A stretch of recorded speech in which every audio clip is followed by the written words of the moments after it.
IVM.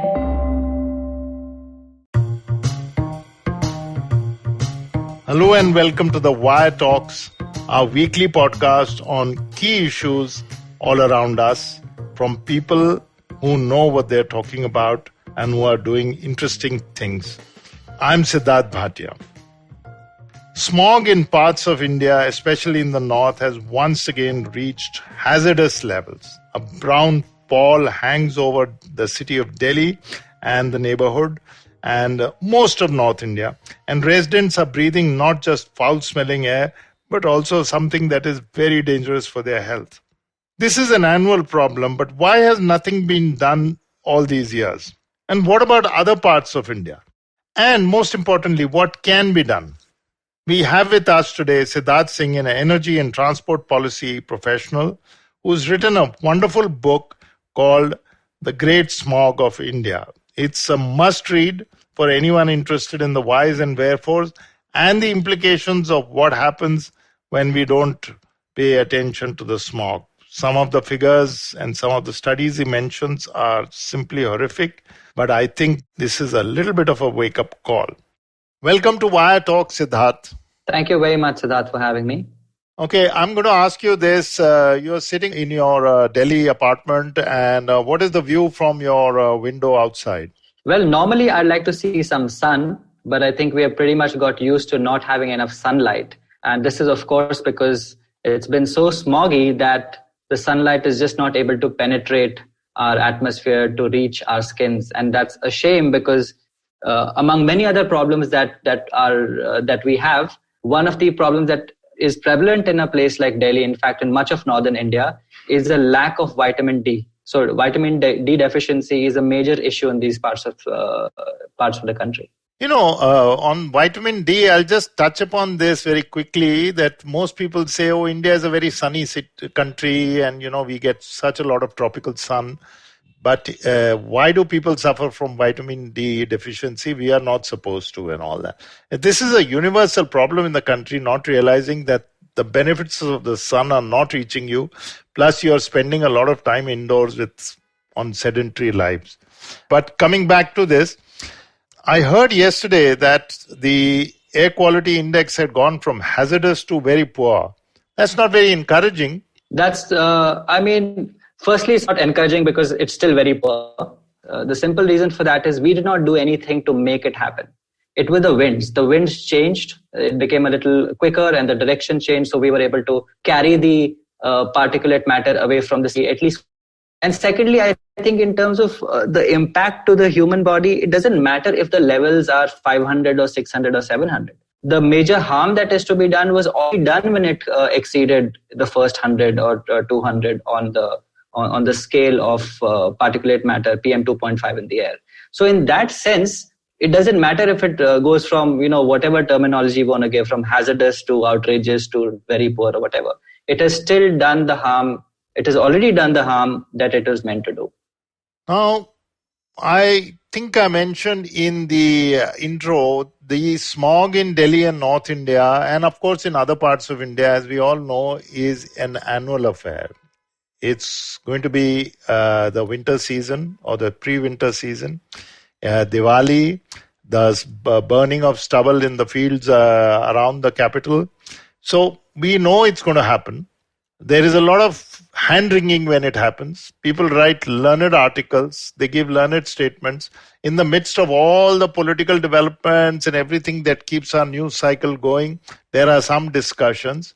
But it continues year after year after year. Why is this? What should one call it? Is it apathy? I think it's apathy, and I think that people forget that it's an issue because they think things have improved, and that's not been the case. As an example, this year when the lockdown happened and the air was suddenly clean again, everyone was talking about how nature is reclaiming its spaces back, and we have clean air again, and so on and so forth. People forget that it is at that peacetime that's when we have to plan for the winter time when the smog is actually taking place.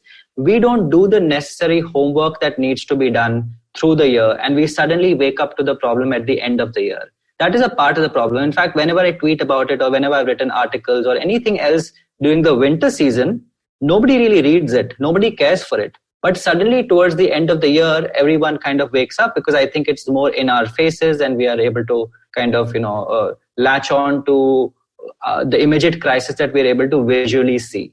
In general, I think the problem is that India's environment is in shambles no matter where and no matter in what form it is. So our land is extremely polluted. Our water bodies are filthy, absolutely filthy. They're supposed to be drinking water bodies, but lakes and lower have been either tired or they have all sorts of weird foam on it.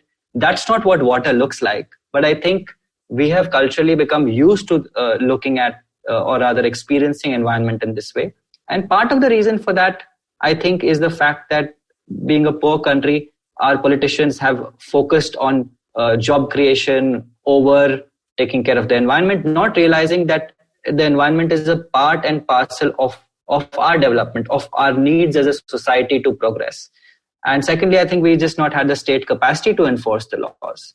So a bunch of these reasons have ensured that we don't really care for it and we just wake up every year towards the end of the year.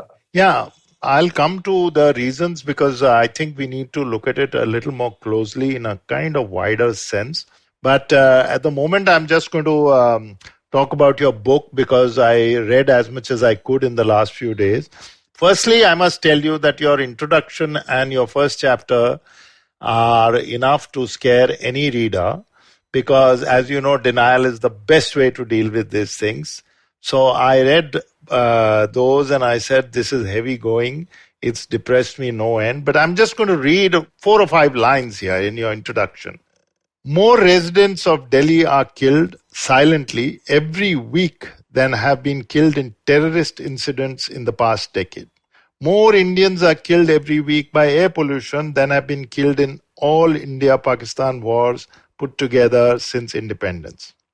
Again, silently, hundreds of thousands more are thrown into a spiraling cycle of hospital visits, poor health, and financial trouble impacting their productivity and ability to participate in the economy. And then you talk about children in the regions of high air pollution. And then I don't think our listeners really want to know that much detail at this stage.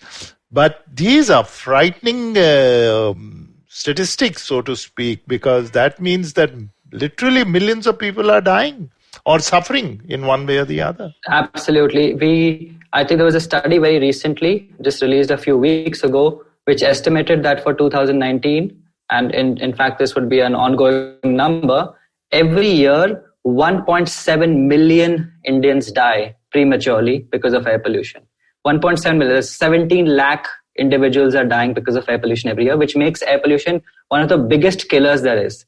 But unsurprisingly, you would have never seen a death certificate which said that so-and-so person died due to air pollution. So the question then is, how do we actually know so many people are dying in the first place? So there have been studies that have been done, around the world, which have estimated what the impact of air pollution is on mortality numbers if air pollutants were increased by, say, 10 or 20 or 30 units. So the way these studies work is that you take large, sets of populations. You observe their exposure to air pollution over time, and then you see what the mortality numbers are across 20, 30, 40 years. They have noticed, this is a global figure, that for every 10 units of increase of air pollutants, about 6% more people end up dying. And this is due to various diseases. It's not like there's one specific thing that's happening. In fact, a lot of people assume that air pollution harms the lung first and foremost. That's not actually true anymore, because a lot of these pollutants are so tiny that they bypass the natural defenses of the human body to go straight into the bloodstream and then straight to the various organs. Therefore, strokes are extremely common. Heart disease are extremely common. In fact, diabetes has also been linked to air pollution. Air pollution leads to so many various problems that we assume has nothing to do with the quality of the air, but in fact, it's air pollution that is triggering it. Therefore, in a country like India has a diabetes epidemic in a way, but we don't realize that diabetes is also being triggered by air pollution. So there is so much happening here that it's very hard to fully quantify and understand the impact of air pollution on the human body. But we do know through various studies over time that it has a extremely critical and dangerous impact on the various organs, which is why in addition to the 1.7 million people who die, there are millions further who suffer silently. That is, we never find out their stories because they're never reported on, and there's never been an effort to kind of put these stories together and be told in a comprehensive manner, which is why we have a figure like 1.7 million, but you and I would have never met someone who's directly affected by it. Now, if you were to condense or sum up some of the reasons why, let us say, the North Indian smog happens, and again, I think later we will look at other parts of India. But if you were to look at just the North Indian one, which is being talked about a lot, as I said in the beginning, there is stubble burning because of the crops cycle. There are cars. There are probably a lot of home fires being burned for cooking or keeping yourself in the warm during the winter. And of course, Diwali crackers come at a particular seasonal time, let's say 4 to 5 days or something. None of these have really been stopped except for very, very modest efforts. Odd even scheme in Delhi, for example. A few years ago, the buses moved from diesel to LNG. So none of these have been stopped, and I dare say none of these can be stopped. Is that a conclusion we can reach, emphatically? I would say no. I would say that we don't want to be in a state where we have assumed that this cannot be changed. In fact, a lot of mine and my colleagues' life work would probably end if there was no solution to these problems. But you are spot on. I think let's step back a little and first understand where this problem comes from.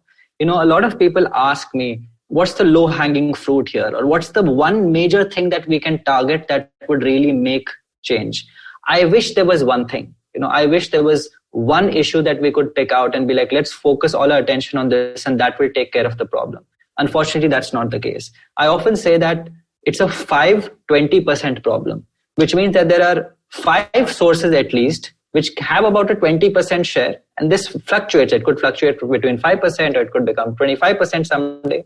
But point is that there are 5 key sources to the air pollution problem. So these include, firstly, transport. Within transport, surprisingly, it is two-wheelers that have a significant share simply because there are so many of them. SUVs pollute more per car, per vehicle, but SUVs are fewer, therefore a smaller share in the pie of the pollution that comes from transport. Secondly, there are industries. In the specific instance of northern India, there are a lot of brick kilns. There are literally, if you ever were to drive from Delhi to Agra, you would find hundreds along the way, and all of them belching black, thick smoke through the year. So the industries. Then you have, of course, agricultural fires and waste burning. So it's not, let's not restrict ourselves to the stubble burning that happens in this 1 or 2 months. In addition to the stubble burning, you also have waste burning that happens pretty much through the year, right? You also have, other forms of biomass burning, for example, in the winters where people need to keep warm. And not everyone has access to heaters and so on. So, it's very common to find people burning logs of wood. And that's also very understandable from their perspective. So that is another issue. Then the another issue is dust. And this is dust from both construction as well as on roads. Dust gets kicked up because cars drive on it. And in general, we have been so bad at constructing infrastructure that, for example, when there's a road being constructed, there'll be on the skirts of the road, it would not be paved. So there'd always be a reservoir of mud, which gets kicked up as cars go along. In fact, we should be paving roads from edge to edge to prevent something that is so easily preventable in the form of road dust. And finally, there is the residential sector, which in this case, as you rightly pointed out, it is cooking. In India, in fact, even to this date, and despite all these LPG, yojnas and so on, despite all of that, still about 30% or in fact 40% of Indian households, especially in villages, still use biomass for cooking. This is extremely dangerous. In fact, indoor air pollution is as dangerous as outdoor air pollution, and it specifically impacts women and children the most. But also there is increasing use of gadgets, ACs and things like Absolutely. that, which have got slightly better. But you've got these massive people now have 4 air conditioners in their homes, and they are spewing out a lot of air pollutants, which might add in its own way. You're absolutely correct. In fact, air conditioners are going to prove to be the biggest cause for energy demand and therefore pollution in the next 10 to 15 years. So far, I mean, as of the year 2020, only about 6% of Indian households have air conditioners. So right now, it is still a manageable problem. By the end of 2030, it has been estimated by various groups that it could increase to between 25 to 30% of all households. This is going to be a significant change. You would literally need, significant amounts of power generation capacity. And if this power generation capacity is met through burning coal, you can bet that air conditioners will become one of the largest shares of the air pollution pie as well. So this is something we must guard against. Okay. So what you're spelling out, I'm sure, is quite well known to policymakers, scientists, civil servants, as well as politicians in some cases. Though I was just thinking while you were saying a little while ago that and the bad environment has never been a political campaign issue or part of a manifesto for beyond some lip service and all that kind of thing. And also because there's been a lot of international pressure. Suppose we were to list a few reasons why things don't move, not get better, but just things don't move towards taking some decisions. Is it a policy failure? Is it an economic problem? Is it a political problem because it's a hot potato? Nobody wants to go to the farmers and say, stop it. Is it a social issue? Of course, in many ways. Or I dare say, and this has to be handled very carefully because you know how people could react to it. Is it a cultural problem? Because I think, we look at culture in a very narrow sense, but if you were to look at the Indian mind, the Indian ethos, the Indian way of looking, you said people drive up to the hills and they don't see that the lakes are filthy. They're going to stay in hotel and fairly possibly some water is going to come from there, but of course they're getting mineral water. Is it a cultural problem of blindness or antipathy to these issues? So if you were to sum up everything. A problem that is this pervasive cannot exist in vacuum in one particular field. It is all of the above. So you can just, going through the list of the issues that you, or the realms that you mentioned, it is a policy failure. Of course, it's a policy failure because India still does not have an overarching blue skies policy. We have something like the National Clean Air Program, but it is very myopic. It looks at only cities and it does not really have the ambition that is necessary. And it does not have the coordinating powers necessary to bring together various state governments and the central government and the various other ministries and departments together towards this goal. So of course, it's a policy failure. It's a political failure because politicians have not been able to articulate this problem to the public, and the public has not been able to demand this from the politician. It's a cyclical issue within the political realm as well. So yes, of course, it's a political issue. It is similarly, I do agree to an extent, it's a cultural issue in the sense that, firstly, culture itself is influenced by the reality of the economy. It is influenced by the reality of the political atmosphere that we operate in.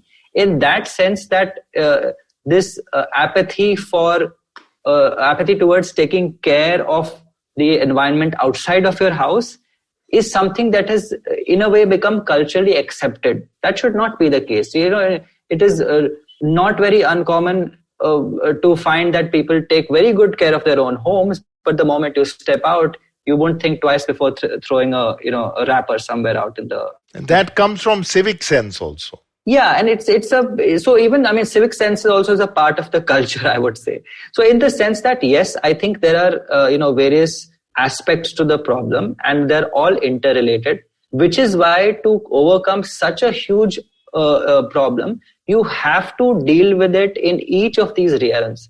There is a policy solution to it, but policy alone will not solve the problem. You have to get down to the politics of it. You have to get down to the cultural aspects of it. You have to get down to the economics of it. You have to get down to the science of it. This is where I think we have failed, and our imagination has failed because we have not been able to bring together all of this. This is something that a few other countries have been able to do well. India has unfortunately failed at it. I just wanted to go to a few other cities in the country. I mean, a lot of small town or smaller cities where there is a lot of industry, leather, tanning, smokestack, because after all, things come from somewhere. Then you go down to the villages. And if you look at the big cities, Bombay, I have lived here most of my life, all my life, in fact, and I have never seen things getting as bad. And we walk along the seafront and then we turn around and say, hey, I can't see a thing, but thank God for the sea, because it pushes things away, so it kind of hides some uncomfortable truths. What is the situation in the rest of the country? So in terms of the emissions, it's the same as Delhi. The reason why Delhi, in particular is kind of in the limelight every year is partly because the media is based here. But in reality, something that you had previously also pointed out, it's a problem of the whole northern Indian Gangetic plain. And here it's a geographical issue in the sense that air pollutants, once they get there, they kind of get stuck and it's hard to get rid of them, especially at winter time. But in terms of pollutants, it's the same in Chennai, it's the same in Bangalore, it's the same in Mumbai, it's the same in every other city, because we still have the same kind of cars, we have the same kind of fuel, we have the same kinds of industries. In fact, the industrial share of air pollution is higher in a city like Mumbai and Chennai than it is in Delhi, simply because there are more industries in these places. But the reason why air pollution is not on the minds of every other Chennai resident or Mumbai resident is simply because, like you said, the winds from the seas kind of set a reset button every evening, and by the time you wake up the next day, it's a new day's problem. Whereas in the northern Indian plains, it gets accumulated. So every day is worse because the air pollutants of the previous days are also kind of being piled onto it. And I think that is where we need to understand that if we have to make change in this country, it will not happen only in the northern plain. It is a pan-India problem, and therefore it has to have pan-India solutions. You mention in your book, and we all know this as a fact also, that the upper middle class and the elite and the policymakers and people sitting in their offices, politicians, bureaucrats, corporate chiefs, executives even, have air purifiers all over the place. You mention a bureaucrat who had 3 air purifiers. Most middle-class families have begun to include air purifiers as part of their home gadgetry. Then they drink mineral water. In the case of Mumbai, by and large, the municipal water is also not so bad. So even those who don't drink filter water or so-called mineral water get reasonably okay water compared to a lot of places. But that can only protect you this far and no further, because really speaking, the smog outside, you can't live your entire life confined to one room. The smog outside is going to tell on everything that comes into your home, and you have to step out. It's going to tell on the vegetables and the produce you get. It's going to tell on every time you go outside and you're breathing that air, and most certainly your child is breathing that air. So is this really not the elite's response to saying, chalo, we have managed to reduce some of the impact, and this is not an urgent thing? See, historically in India, we have always, and when I say we, I mean the privileged, and I think anyone who's in a position like me or perhaps even you is privileged enough to at least afford a certain space for themselves where they're able to insulate themselves from the larger environmental issues, in the sense that the rich and the elite in the country, because of the lack of security, they're able to have, say, gated communities. Because of the lack of clean drinking water in the public reservoirs or from the municipal supply, they're able to buy filters and reverse osmosis and whatnot. Point is that this has pretty much been our attitude towards social problems. Let's just insulate ourselves. Why worry about changing the society? Why worry being a part of the society? If the public transport is in shambles, let's just buy a private transport. Why should we be a part of that? Why should we try to change that? Due to this kind of attitude, of course, this attitude has also been applied to air pollution. Like I said, and like you clearly mentioned, air purifiers have become pretty much ubiquitous across homes, across offices in cities, in a city like Delhi, but also it is now becoming more pervasive in cities around Delhi. But this is not the solution. It is, in fact, you are pretty much turning a blind eye to what the rest of the society has to face. In fact, this is why even in the book I've called air pollution is one of the biggest inequalities of our time, biggest sources of inequality for our time, in the sense that we assume that air is something that exists everywhere, and therefore we all will breathe the same air, and therefore we are all equally suffering, whether you are a poor person or a rich person. That is true to an extent. Like you said, you cannot really escape the air. Everyone has to go out at some point. But it is the poor, it is the marginalized, it is people who are forced to work or who have no other option but to work in places with high air pollution, including in industries or in construction sites and so on and so forth. They have a disproportionately high impact to their health. They are people who sometimes they cross the poverty line, but due to the health ailments that come from air pollution, they go back behind the poverty line because they have all these healthcare costs to contend with. So my point is that due to a host of reasons, air pollution is not the great unifier in terms of the crisis that we thought it would be. In fact, our inequalities have been further widened, and air pollution is now turning out to be one of the greatest sources of inequalities, both be it income or healthcare or just the social experience of being out in the world. And I think we need to address it for this specific social and economic dimension as well. So around the world, or even parts of India perhaps, but around the world, is there any success story that we can look at or take lessons from?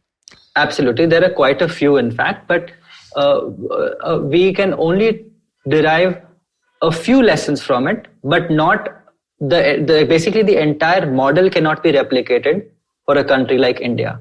Because air pollution globally is very unique to the conditions that it was born out of in those particular societies. So I'll give you a couple of examples here. When the Great Smog of London was being talked about, this is pre-World War time, what is it that they were basically trying to contend with? They didn't have the 50% problem that I mentioned of dust and residences and manufacturing and transport. Their problem was restricted to just one thing. That was the use of coal. The coal was being used for heating in households, and it was being used within residential neighborhoods. The people were also using coal to heat and make things, like pottery or whatever else, like steelworks and so on. So coal was the main source of the problem. And the moment they were able to deal with coal, they dealt with air pollution. The air pollutant levels came down significantly as they dealt with, as they replaced coal with other fuels. In China, similarly, recently, in fact. I mean, no. So this was not that recent, but China is more recent. So China is something that is fairly like in the past 10 years, right? So China has been able to reduce its air pollutant levels by a very significant 25 to 30% over the past few years. The reason why they have done that again is because they were able to replace the most polluting fuels very quickly with natural gas and renewables. Of course, they were also, China being China, they also en masse kind of moved the most polluting industries to somewhere else. But then they created problems for that somewhere else because the residents living in those other parts of the country as well. So it was not really a complete solution in that sense. But the main solution came from replacing again, coal-fired boilers and coal-fired heaters with natural gas-based ones.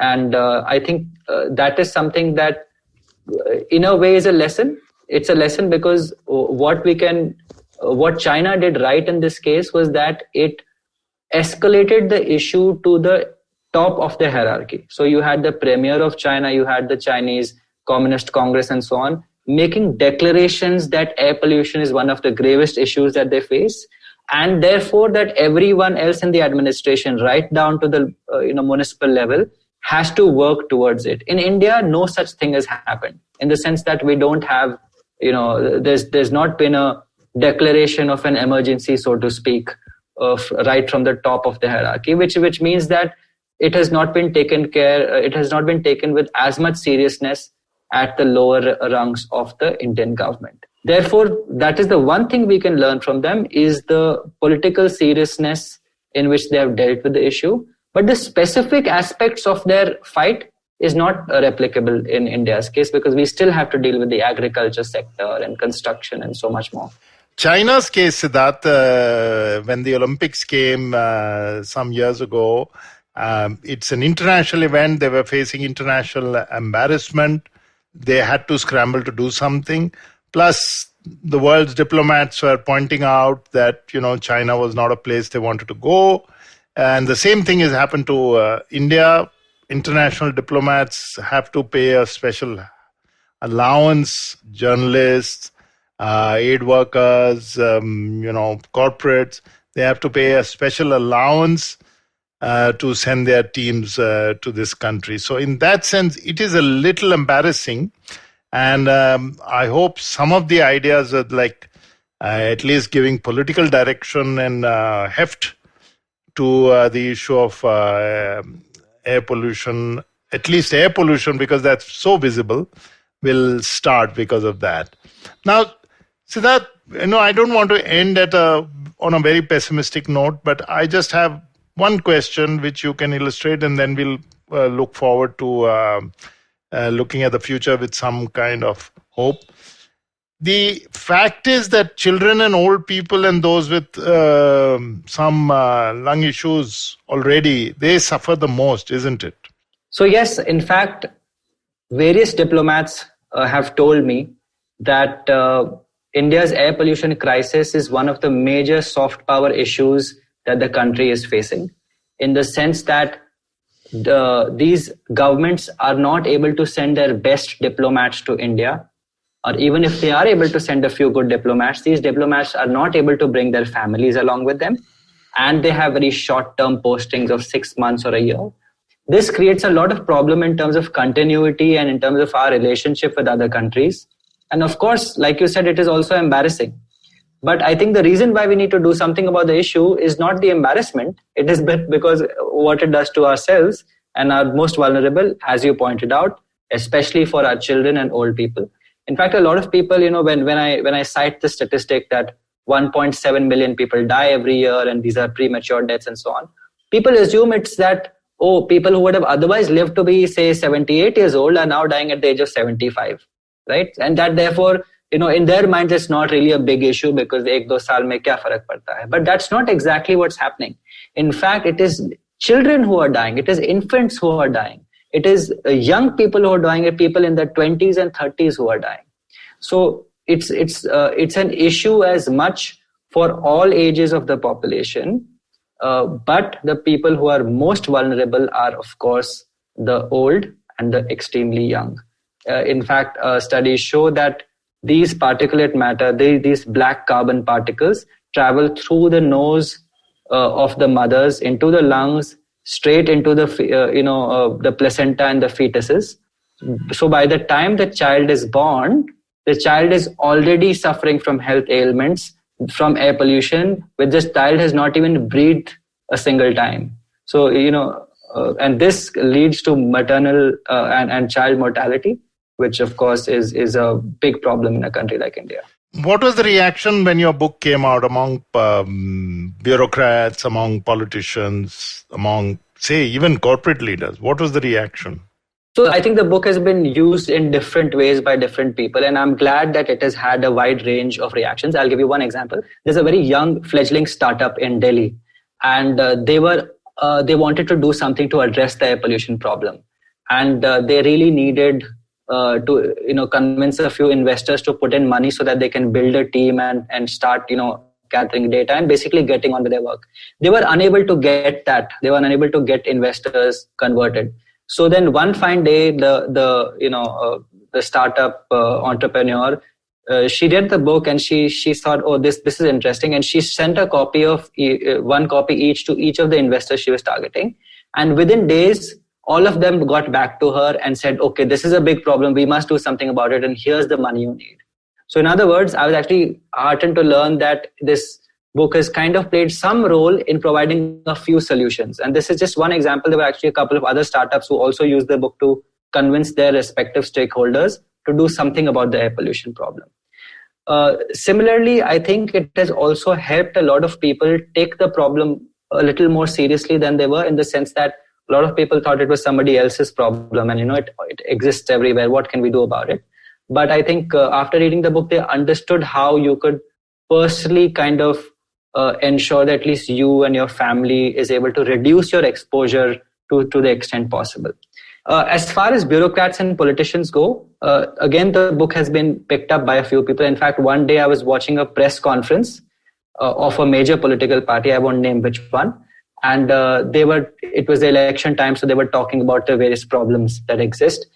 And I found words that sounded very familiar, until I realized that somebody had obviously picked up a paragraph or two and inserted it, which for me is the job done. It's not about getting a credit for writing something, but the point is, if a political party is able to raise an issue at the national stage, using scientific information that is out there, which I have obviously mentioned in the book, it's a good outcome, in the sense that at least there is more awareness of the problem. And similarly, I think a lot of bureaucrats reached out to me because in the nature of the bureaucracy is such that you start specializing in one specific thing, and then you move on very quickly to another, and then very quickly to some other field. Before you know it, you've spent like 1 or 2 years in different postings, and you don't really have core specialization in one particular issue. What this book did is it brought together all the experience of various departments, various fields of science into one place, which really helped them, I think, contextualize the issue to be able to act on the problem a little better. Okay, so my final question to you is, after having heard you give a detailed exposition on the dimensions of the problem and the reasons why this problem may exist, and the reasons why this problem may not get solved overnight, is my question to you is, what should we look forward to in India over the next few years? Should we be hopeful? Should we get down to doing something? Or should we just say, shrug our shoulders and say, well, we are like this only, or this is India, or nothing's going to change? So I'm going to use a quote that was actually said by President-elect Joe Biden, where it was actually about climate change, but I'm going to modify it for our use on air pollution, because I think it's a related problem. So he said that when I hear climate change and when I hear the word climate crisis, I think jobs. I think in India's case, we need to use the same mentality, because action on air pollution actually means jobs. It's good for the economy, it's good for the people, it's good for our healthcare, and we have proven that it works. So as an example, we have been able to expand our solar capacity, solar utility scale solar capacity, by at least 10 to 15 times in the last 3-4 years. That has led to the creation of tens of thousands of good quality, safe jobs for people. I think that in general, action on air pollution will lead to better outcomes for the economy, better outcomes for people.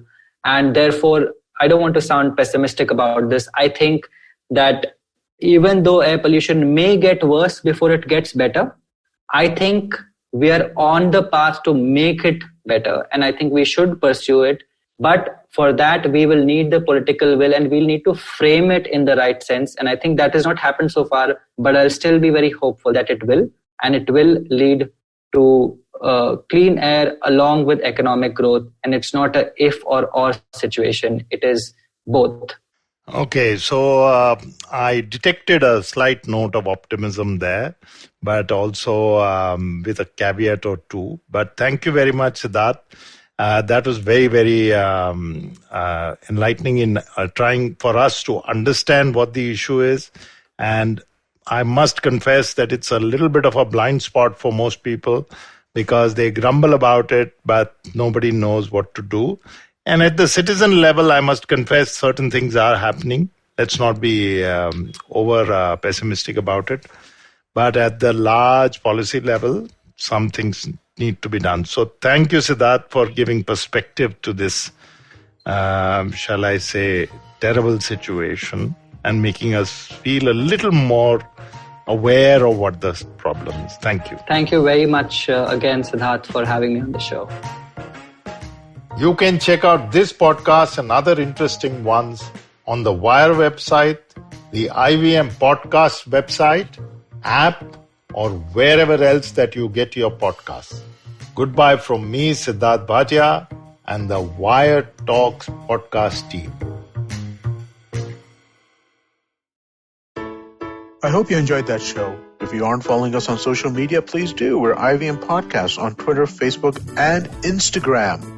So it's been a great week on the network, as it almost always is. Let me give you a couple of highlights that you should definitely check out. Chiki Sarkar was on This Round's on Me with Gauri Devi Dayal. Great conversation. Think you will really enjoy that. Shlok Ramachandran of our new show, Millennial Athlete, who guested on one of our older shows, Football Shirtball. He's a big football fan in addition to being a professional athlete. So I think it's a really interesting connection. And they had a great conversation about football just generally. Nankari, our new show about Indian food, hosted by Sadaf and Archit, talk about laddus this week and basically, how awesome they are. It's Diwali week, and I think that's an apt conversation for them to have. On the Wire Talks podcast, Sidharth Bhatia has a great conversation with Dylan Mohan Gray about his work on Bad Boy Billionaire, specifically around the Vijay Mallya episode. Definitely check out the conversation if you want to know more about that. And finally, let me recommend the Edges and Sledges Cricket podcast this week. They take a look back at the IPL 2020. They go over the final, Delhi versus Mumbai, and how that played out. And they also create their dream IPL 2020 fantasy team. Do check that out. I think you'll enjoy that as well. And with that, I hope to see you again next week.